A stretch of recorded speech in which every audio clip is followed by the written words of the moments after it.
tout le monde. Bon bah voilà, nous voilà immergés en plein cœur de la Guadeloupe. Je vais vous faire découvrir ce sentier et l'une de ses courses emblématiques, la Transcarruquera. Allez, suivez-moi.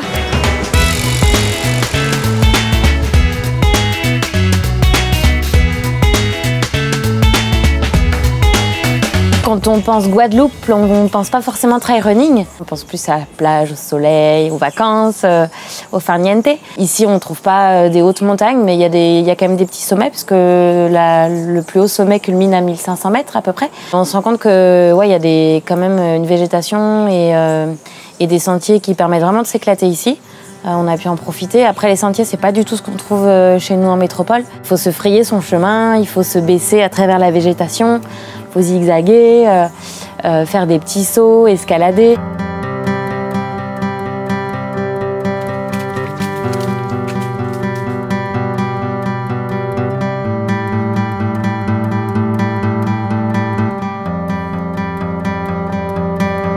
On ne peut pas comparer des chronos ou des distances entre la métropole et puis la Guadeloupe, tout simplement parce que c'est pas du tout, ça n'a rien à voir en fait. On va beaucoup plus lentement sur les sentiers ici parce que c'est incourable en fait. On est obligé de faire attention, lever les pieds, se tenir tout le temps, on est obligé de se tenir aux branches en fait.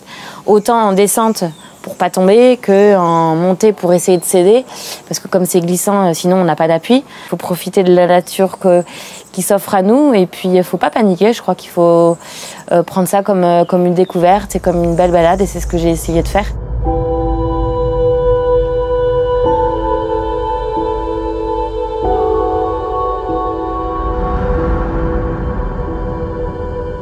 Bon voilà, on est arrivé, on a traversé toute l'île, ça n'a pas été simple. Mais cette fois, c'est bon, on est au départ.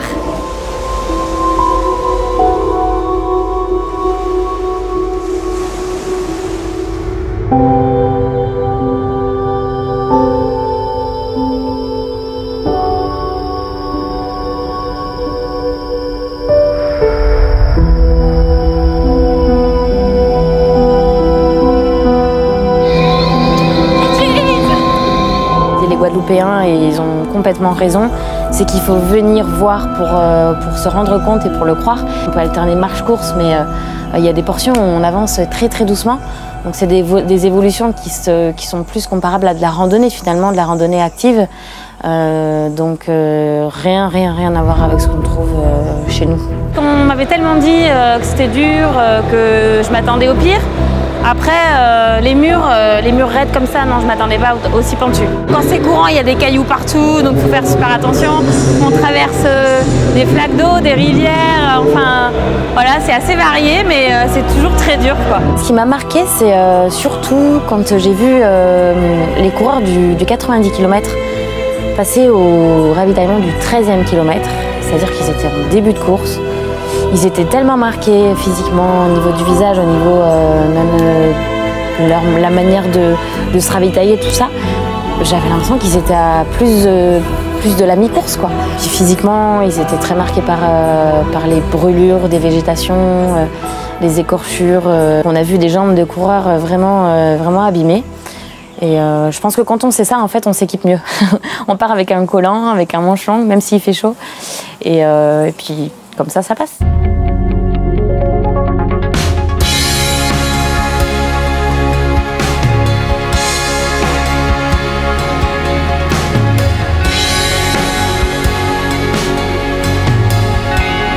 C'est pour des trailers qui vont pas aller forcément chercher à aller vite, qui vont pas chercher à faire une performance forcément de chrono, mais qui vont partir en se disant je vais faire une grande balade, voilà, ça va être une belle aventure, je vais en profiter. Il faut aimer passer du temps dehors en fait, tout simplement, parce qu'on va passer double ou triple de temps sur la même distance dehors que si on court sur les sentiers par chez nous.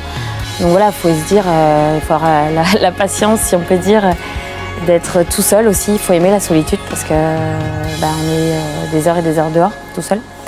Et pas avoir peur des petites bêtes. Voilà, je pense que voilà, il faut le prendre comme ça, comme une grande balade en fait.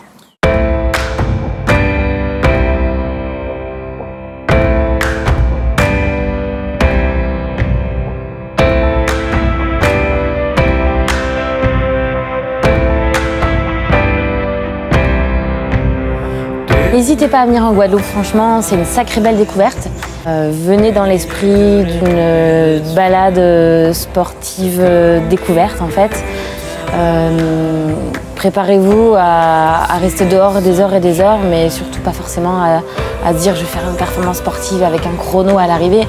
Et surtout, pas faire de comparaison au niveau des résultats qu'on peut trouver par chez nous. Il va falloir doubler, voire tripler les temps ici en Guadeloupe. C'est incomparable.